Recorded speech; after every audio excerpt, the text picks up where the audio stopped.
अस्सलामुअलैकुम everyone, welcome to my channel, welcome to another vlog. I hope आप सब ठीक होंगे। हम लोग भी अल्हम्दुलिल्लाह ठीक हैं। और आज मैं आपके साथ शेयर करूंगी बड़ी प्यारी प्यारी बातें। और इसके अलावा मैं आज चिकन कोरमा टाइप बना रही हूँ, लाइक चिकन करी, जो कि मैंने मेरी कज़न जब दावत पे आई थी तो मैंने आपके साथ वो शेयर की थी। तो आप में से बहुत से लोगों ने कहा था कि प्लीज़ आप भी उसकी रेसिपी शेयर करें, उसकी ग्रेवी बहुत मज़े की बनी थी। तो मैंने उसकी रेसिपी उस व्लॉग में शेयर नहीं की थी, तो आज मैं वो बनाने लगी थी, तो मैंने सोचा मैं आपके साथ डिटेल में वो रेसिपी शेयर करूं।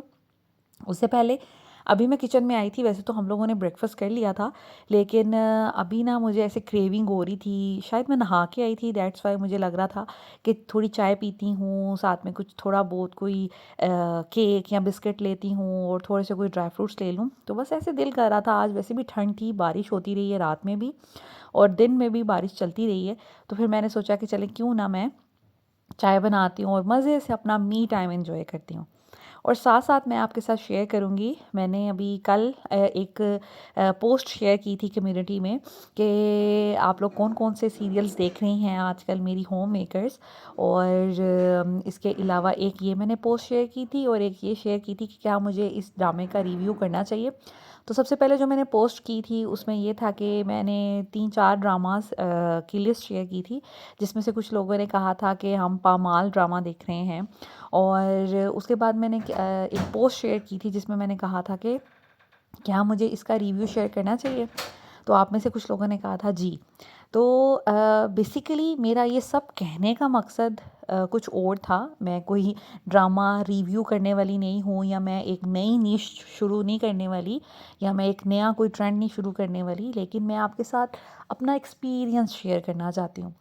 पामाल बाकी ड्रामों की तरह ही एक ड्रामा है, लेकिन इसने मुझे बहुत ज़्यादा हिट किया इस सूरत में कि ये मुझे ऐसे लगता है कि अगर मैं पामाल ड्रामा देखूं तो मुझे बहुत सी अपने इर्द गिर्द जो लेडीज़ हैं, जैसे मेरी अम्मी हो गई, मेरी चाची हो गई, मेरी खाला हो गई, इर्द गिर्द मैं हो गई, मेरी कोई दोस्त हो गई। तो अगर हम ये ड्रामा देखें तो इस ड्रामे में हमें बहुत सी लेडीज़ की ना प्रॉब्लम्स नज़र आती हैं, उनके सेक्रीफाइसेस नज़र आते हैं। ऐसा लगता है कि ये ड्रामा मेरी लाइफ पे बेस करता है, मेरी दोस्त की लाइफ पे बेस करता है, मेरी अम्मी की लाइफ पे बेस करता है। तो इस ड्रामे से ना बहुत सी लेडीज़ जो है ना वो जुड़ चुकी हैं। और हम में से बहुत सी, मैं जिससे भी पूछती हूँ, जैसे मेरी कोई जैसे नेबर है, मेरी कोई फ्रेंड है, मैं पूछती हूँ हाँ आप आजकल क्या देख रहे हैं, तो सबका यही कहना है कि हम पामाल देख रहे हैं और पामाल बड़ा रिलेटेबल लगता है। तो वाकई, क्योंकि मुझे भी ऐसा लगता है कि वो हमारी लाइफ से बड़ा रिलेट करता है। तो आज की वीडियो में मैं जैसे पहले भी अपनी बहुत सी वीडियोस में मोटिवेशन आपके साथ शेयर करती हूँ, अपने एक्सपीरियंसेस शेयर करती हूँ, टॉक्सिक रिलेशनशिप, हस्बैंड वाइफ के रिलेशनशिप, बच्चों की तरबियत, बहुत सी चीज़ें आपके साथ शेयर करती हूँ।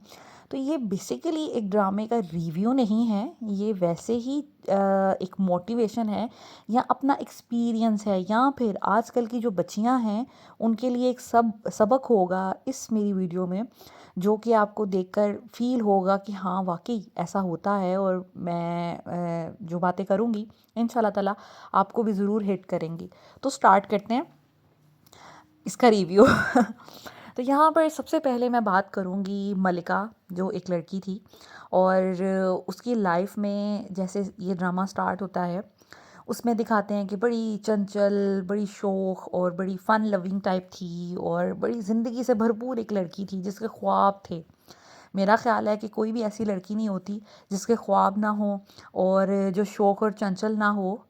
ऑल दो कुछ लड़कियां सीरियस भी होती हैं, लेकिन फिर भी जब अपने घर में, आप अपने पेरेंट्स के घर में होते हैं ना, तो आपके लाड उठाए जा रहे होते हैं, आपको हर चीज़ कहने की आज़ादी होती है, आपको हर तरह की बात करने की आज़ादी होती है। तो वो आप एक माइंडसेट से हमेशा चलते आ रहे होते हैं। आजकल तो वैसे ही मैंने देखा है कि फादर्स जो हैं वो बेटियों से बेतहाशा मोहब्बत करते हैं। और पहले भी जैसे हमारे अब्बू जो हैं वो इस दौर के अब्बू नहीं हैं, लेकिन उन्होंने हम दोनों बहनों से हमेशा बहुत प्यार किया। हमें जब मिलते थे मेरे अब्बू खड़े होके मिलते थे, हमारा माथा चूमते थे, हमें अपने कभी पाँव नहीं दबाने दिए। वो कहते थे कि नहीं, आपकी जगह यहाँ नहीं है, आपकी जगह तो मेरे सर पे है, मेरे सीने पे है। तो मेरे अब्बू हम दोनों बहनों से बहुत प्यार करते थे, हमारे हाथ चूमा करते थे। तो हमने अपनी ज़िंदगी ऐसे गुजारी। तो ऑलमोस्ट बहुत से लोग हैं, बहुत सी बच्चियां हैं जो अपनी ज़िंदगी ऐसे गुजारती हैं। लेकिन ये मकसद जो है ना मेरा बात करने का, इसमें माँओं का जो रोल होता है ना वो बड़ा इम्पोर्टेंट होता है। मेरी अम्मी ने हमें हमेशा जो है ना वो अपने, जिसे कहते हैं ना, अपनी एक ख़्याली दुनिया से हटकर हमें प्रैक्टिकल लाइफ में रहना सिखाया। मेरी अम्मी हमेशा हमें डाँटती थीं, हमें कहती थी काम कर ले, जैसे सबकी अम्मियाँ होती हैं। अगले घर जाके आप बातें सुनाएँगी, ये हो गया, वो हो गया। तो हमेशा मेरी अम्मी ने ना हमें एक कंट्रोलिंग पोजीशन में रखा। अब्बू ने हमसे कभी कोई बात नहीं की, कुछ गलत उनको लगा भी तो उन्होंने मामा से कहा, लेकिन खुद कभी हमें कुछ नहीं कहा। लेकिन उसके बरक्स हमारी अम्मी ने हमें समझाया हर बात। और वो मुझे भी कहती थी तुम देखो, तुम ऐसी हो, तुम वैसी हो, ताकि मैं किसी गुरूर और तकब्बुर में ना चली जाऊँ। मैं सोचूँ कि भई मुझे सारे काम आते हैं, मैं बड़ी सुघड़ हूँ, मैं बड़ी अच्छी हूँ।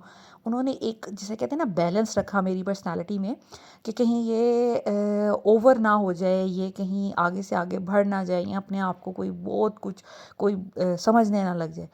तो घर से अगर ये इस तरह की चीज़ें हों ना आपके पास, तो आपकी ज़िंदगी आसान होना शुरू हो जाती है। यहाँ पर अक्सर मदर्स जो है ना मिस्टेक ये करती हैं, हमारी बेटी तो ये, हमारी बेटी तो वो। अपने बच्चे की बेजा हमायत, एक होती है हमायत, एक होती है तारीफ़, और एक होती है कि बस अपने बच्चे को बहुत ज़्यादा फैंटेसाइज़ करके बताना कि भाई हमारा बच्चा तो ऐसे, हमारा बच्चा वैसे। उसमें क्या होता है समटाइम्स, उसमें ये होता है कि बच्चे जो है ना अपने आप को पता नहीं क्या समझने लग जाते हैं, और वो समझते हैं कि ज़िंदगी की जितनी भी नेमतें हैं, जितनी भी चीज़ें हैं ना, वो हमारे लिए जिसे कहते हैं कि वो हमारे लिए ही हैं। और आप ये भूल जाते हैं कि आपके इर्द गिर्द भी इंसान हैं, उनके भी इमोशंस हैं, या उनका भी कोई हकूक़ हैं, और उन आपने उनके लिए भी कुछ करना है। तो ये माँओं की रिस्पॉन्सिबिलिटी है कि बच्चों को आप सिखाएं दुनिया की हर धूप छाँव के बारे में।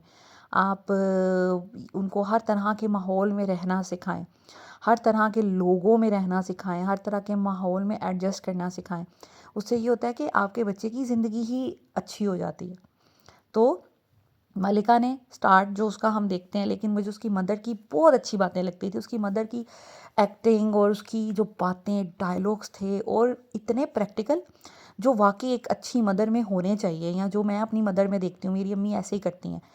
इवन जब उसकी शादी भी हो जाती है, वो अगर अपने हस्बैंड के बारे में कोई शिकायत अपनी मदर से करती है ना, तो वो उसी को डांटती है कि नहीं तुम ना शुक्री बन रही हो, तुम ऐसे, तुम वैसे, वो बच्चा अच्छा है या इस तरह। मेरी अम्मी ऐसे करती हैं। मैं अपने हस्बैंड की कोई शिकायत लगाऊँ तो उल्टा मुझे ही डांट रही होती हैं, या मेरी बहन अगर शिकायत लगाए तो वो फिर उल्टा उन्हीं को डांटती हैं। तो मुझे लगता है कि ये अच्छी बात है, क्योंकि आपका दर्द, जब दर्द आप किसी को सुनाते हैं ना, और वो कहे कि हाँ भाई तुम्हारे साथ तो बड़ी ज़्यादती हो रही है, तुम्हारे साथ बड़ा गलत हो रहा है, उससे ये होता है कि अगले के जो वो सोच रहा होता है ना, उस पर स्टैंप लग जाती है कि हाँ अगले को मैंने अपना दुख सुनाया तो उसको भी ये लग रहा है।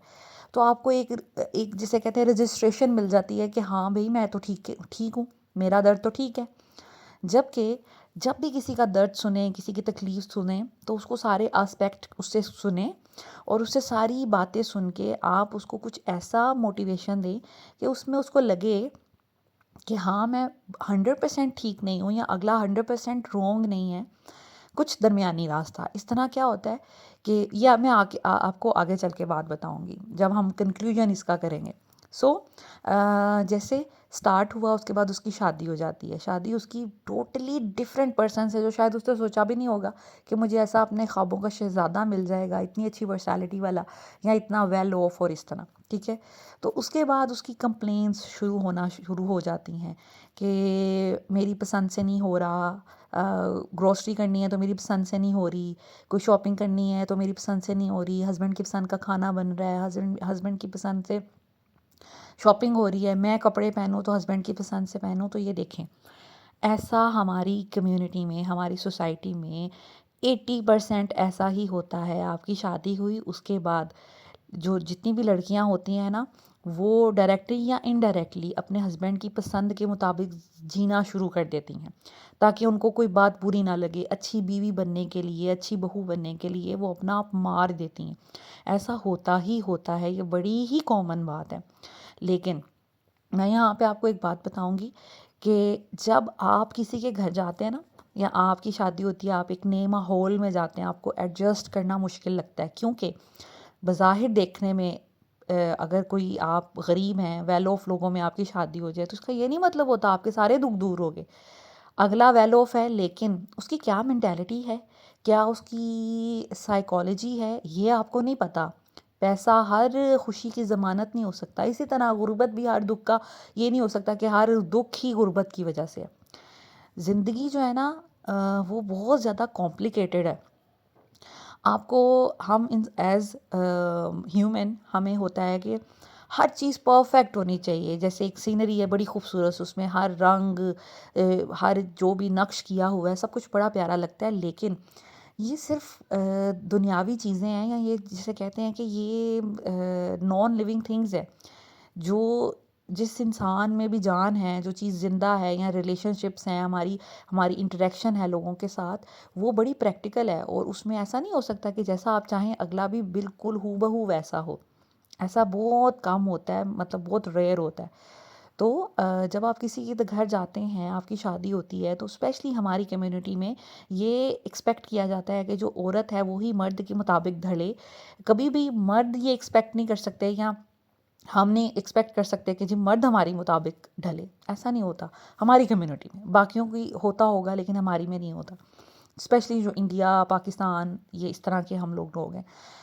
तो यहाँ पर यही होता है कि औरत ने झुकना है, औरत ने अपने आप को अपने खामन के या उसके घर के मुताबिक ढालना है। तो उसमें ये होता है कि हम लोग ना, जिसे कहते हैं कि गुस्से में चले जाते हैं, या हम लोग इस पोजीशन में चले जाते हैं कि लोग क्यों, हम क्यों करें। शुरू में हम लोग बड़ी खुशी खुशी से ये सब कुछ कर रहे होते हैं, लेकिन आहिस्ता आहिस्ता ना कर कर के लोगों के रवैये देख के, उसका रिज़ल्ट देख के हम लोग इतने डीमोटिवेट हो जाते हैं कि हम कहते हैं कि नहीं यार, हम तो गलत कोशिश कर रहे हैं। तो मैं इसके बारे में भी आपको हमेशा कहती हूँ कि देखें, आप सबसे पहले जब भी किसी के लिए कुछ करते हैं ना, उसका बेस ये होनी चाहिए कि अल्लाह ताला हमसे राज़ी होगा अगर हम कुछ अच्छा कर रहे हैं तो, और अगर हम कुछ बुरा कर रहे हैं तो देख लें कि अल्लाह ताला हमसे खफा हो जाएंगे।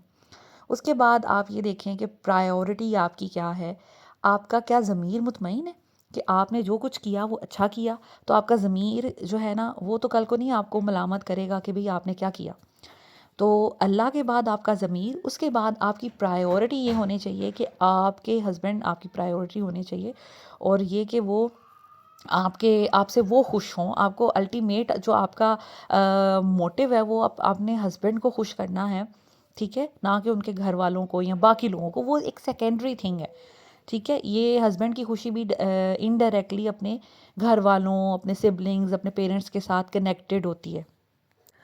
और जब भी शादी होती है ना, तो ये मेरी एक बड़ी अच्छी मेरी चाची जान है, वो उन्होंने ये बात ऐसे ही हम लोग जैसे शादी से पहले आंटियों में बैठो, अगर कोई ऐसी बाय द वे डिस्कशन, वैसे तो हमारे घर में ना बड़ा होता था, मेरी अम्मी ऐसी हमें बातों से बड़ा दूर रखती थी कि बड़ों की बातों में आपने नहीं बैठना। लेकिन जब कभी गैदरिंग होती थी, ताइयाँ चाचियाँ सब इकट्ठी बैठ जाती हैं, तो उन्होंने एक दफ़ा एक बात की थी कि शादी के 5 साल अगर आप गूंगे बहरे अंधे होके गुजार लेना, तो आपकी लाइफ बड़ी आसान हो जाती है।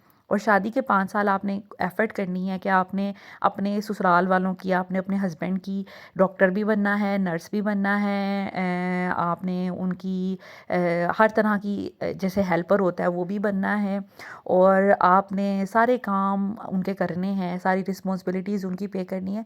फिर उन लोगों को आपकी आदत होना शुरू हो जाती है, फिर उनका उनका आपके बगैर ज़िंदगी गुजारना मुश्किल हो जाता है। तो ये तब बात बड़ी अजीब लगती थी, लेकिन अब ज़िंदगी के इतने साल गुजार लेने के बाद, और इतना टाइम, और दूसरों के एक्सपीरियंसेस और अपने एक्सपीरियंसेस देख लेने के बाद ना, इस चीज़ का अंदाज़ा हो गया। तो हम लड़कियां क्या होती हैं, हमने अपनी एक दुनिया बनाई होती है कि हमारी शादी होगी, हमारे लिए कोई शहज़ादा आएगा और वो हमें बहुत खुश रखेगा। और हम जब शादी हो जाती है तो उसके बाद अक्सर मूवीज़ में या कार्टून्स में लिख दिया जाता था कि happily ever after wedding, they met या वेड हैप्पीली एवर आफ्टर। तो हमें लगता है कि हैप्पीली एवर आफ्टर ही होता है, नहीं ऐसा नहीं होता। ये सिर्फ कार्टून्स में होता है या मूवीज़ में होता है। लाइफ तो सही शुरू तभी होती है, चैलेंजेस तो तभी शुरू होते हैं। तो जब चैलेंजेस शुरू होते हैं ना, तो हम लोग सोचते हैं कि ये तो हमारा ख्वाब ही टूट गया। हम लोग बिल्कुल इस फॉर्म में चले जाते हैं कि हम तो दुखी हो जाते हैं कि ये क्या हमारे साथ हुआ। तो ये रिस्पॉन्सिबिलिटी होती है माँओं की सिखानी कि माएँ जो है ना, फ़र्स्ट ऑफ़ ऑल बच्चियों को हर अच्छे बुरे हालात में एडजस्ट करना और रहना सिखाएं। हर अच्छे बुरे लोगों के साथ डील करना सिखाएं कि भई आपको ये प्रॉब्लम्स आ सकती हैं। हमारे यहाँ भी ना कम्युनिकेशन नहीं होती। मदर्स बच्चियों को शादी से पहले उनको चाहिए महीना पहले उनके साथ कम्युनिकेट करें, उनको बताएं कि ऐसा भी हो सकता है, वैसा भी हो सकता है, आपने बियर करना है, या आपने इस तरह के माहौल में या इस तरह की बात को आपने कैसे हैंडल करना है। क्योंकि मदर्स जो होती हैं ऑफ कोर्स वो एक्सपीरियंस्ड होती हैं, तो उनका काम है बच्चियों को ये चीज़ें सिखाना। इवन मेरी मदर्स ने भी ऐसी कोई बात नहीं की थी, लेकिन मेरा ख्याल है कि ये टीचिंग होनी चाहिए। तो ये काम हो गया। उसके बाद हम बात आ जाते हैं कि उसने जो किया कि जैसे ही शादी हो जाती है और वो फिर जिसे कहते हैं दुख में चली जाती है कि मेरी तो पसंद से कुछ हो ही नहीं रहा और ये वो ऐसे। तो देखें, आपको लगता है सोशल मीडिया पे जो भी कोई हंसता मुस्कुराता कपल है ना, आजकल की लड़कियों को ये लगता है, तो वो तो जी बड़े खुश हैं, इनकी ज़िंदगी आइडियल है और ये हस्बैंड जो है अपनी बीवी की सारी बातें मानता है और ये तो बड़ी ज़िंदगी खुशगवार इनकी गुजर रही है। ऐसा नहीं होता। प्रैक्टिकल लाइफ कुछ और है। जो कोई कपल अब अगर आपको हंसता मुस्कुराता मिलता है ना शादी के 10 साल बाद, 12 साल बाद, 15 साल बाद या 20 साल बाद, उन्होंने उन 20 सालों में कैसे ज़िंदगी गुजारी है ये वो जानते हैं। आप किसी की जिसे कहते हैं कि जगह पे रख के अपने आप को कभी भी नहीं ये सोच सकते कि नहीं हमारी लाइफ भी ऐसी हो। ज़िंदगी बहुत मुश्किल है। मेरी ज़िंदगी आपको पता नहीं कैसी लगती होगी, आई डोंट नो मेरे व्यूवर्स मेरी ज़िंदगी के बारे में क्या सोचते हैं, लेकिन हमने ज़िंदगी में बहुत मुश्किल वक्त गुजारे हैं। मुझे भी ऐसा लगता है कि मेरी ज़िंदगी भी बहुत रिलेट करती है पामाल ड्रामे से। हमने दुख सुख, हमने गुर्बत भी, लाइक थोड़ा फेज़ ऐसा भी गुजरा कि हम लोगों ने बुरे हालात भी देखे। इवन मेरे पास एक दिन मेरे बच्चों के लिए दूध के लिए हम लोगों के पास पैसे नहीं थे, और हस्बैंड ने कहा कि आप इनको खाना शाना खिलाएं और देखते हैं फिर क्या करना है। तो मैं उनका मुंह देखूं कि जब दूध मांगेंगे मैं इनको क्या कहूँगी।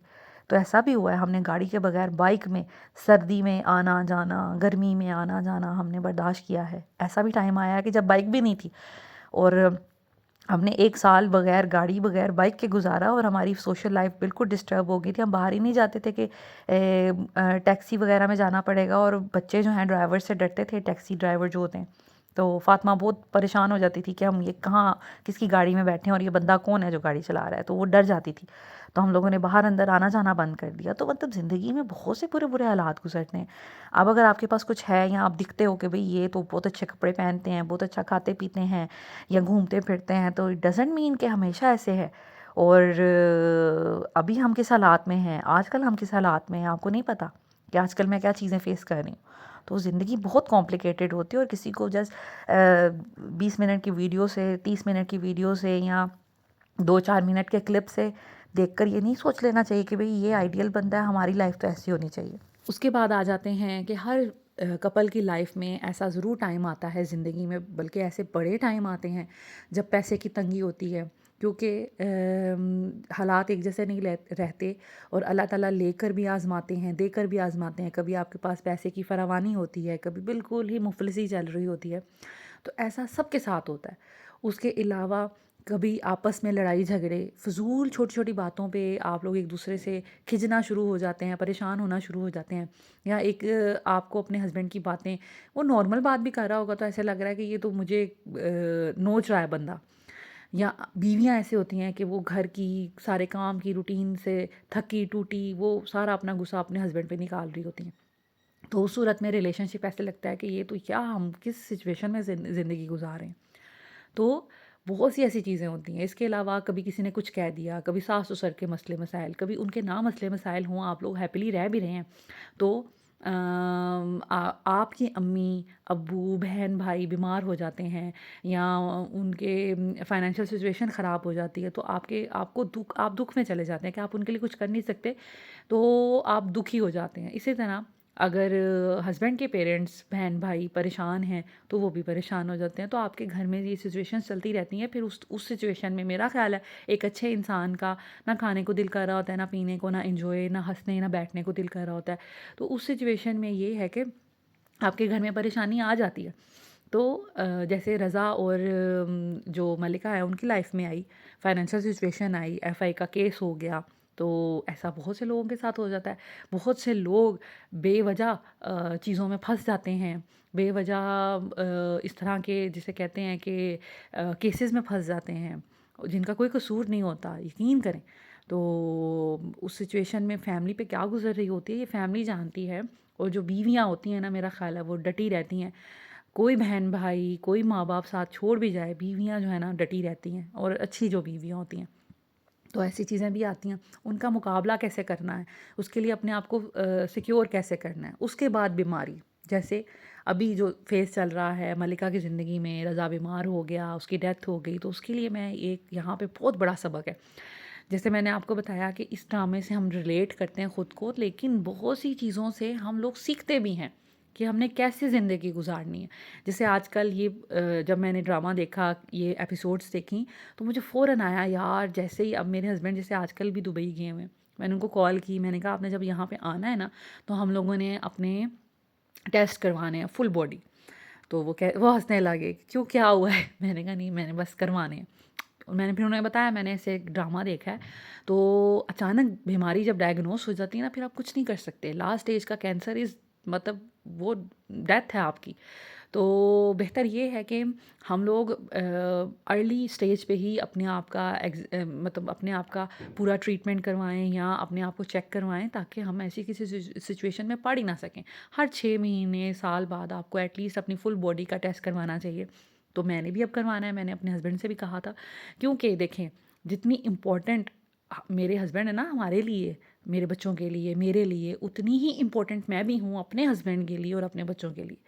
माँ बाप में से किसी एक का भी ज़िंदगी से चले जाना या ना होना बहुत मुश्किल है बाकियों के लिए। तो हमारे इर्द गिर्द जो कुछ हो रहा होता है ना, उससे हमें सबक हासिल करना चाहिए, या हमें बहुत सारा सबक मिलता है ऑलरेडी। तो मुझे ये एहसास हुआ कि नहीं यार, अपनी सेहत का जो है ना वो ख़्याल रखना चाहिए, अपने प्रॉपर टेस्ट करवाने चाहिए टाइमली। इस पे ज़्यादा ख़र्चा नहीं आता, और अगर आ भी जाए तो मेरा ख़्याल है कि ज़िंदगी खोने से अच्छा है कि ज़िंदगी पे थोड़ा सा आप इन्वेस्ट कर लें। या फिर मुस्लिम होने के नाते हमारी ये कोशिश होती है कि बस हम इस चीज़ पे बिलीव रखें कि भाई हर किसी ने मरना है और अल्लाह ताला का फ़ैसला है, लेकिन अपने आप को बीमार करना, अपने आप को मजबूर बना देना, या फिर अपने औलाद को, क्योंकि औलाद जब हमें इस तरह देखती है तो बड़ी तकलीफ़ होती है। तो हम तो चाहते हैं कि हमारा पल पल औलाद के बस चेहरे पे मुस्कुराहट ही लेके आए। तो हम नहीं चाहते कि हमारी औलाद को हमें देख के तकलीफ़ हो। तो इस वजह से अपना ये एहतियात कर लेना बहुत ज़्यादा ज़रूरी है।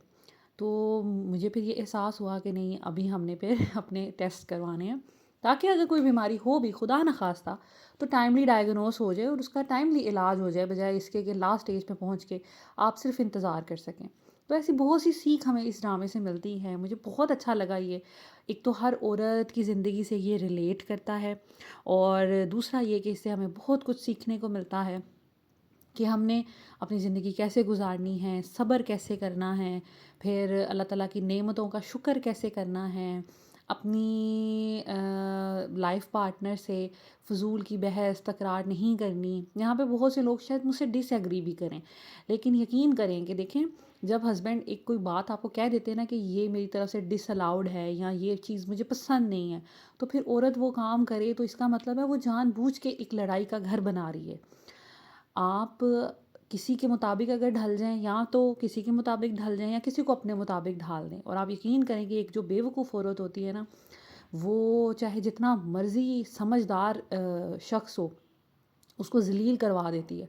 और अगर एक बद-इख़लाक़ इंसान हो, बद-इख़लाक़ मर्द हो, तो वो जितनी मर्ज़ी औरत की सलाहियतें हों, औरत जितना मर्ज़ी अच्छी हो, उसकी सारी सलाहियतें जो हैं ना वो ज़ीरो हो जाती हैं। तो ये रिलेशनशिप्स इसी तरह कुछ लोग की बुनियाद पे चलते हैं, दोनों के लिए, सिर्फ़ एक के लिए नहीं।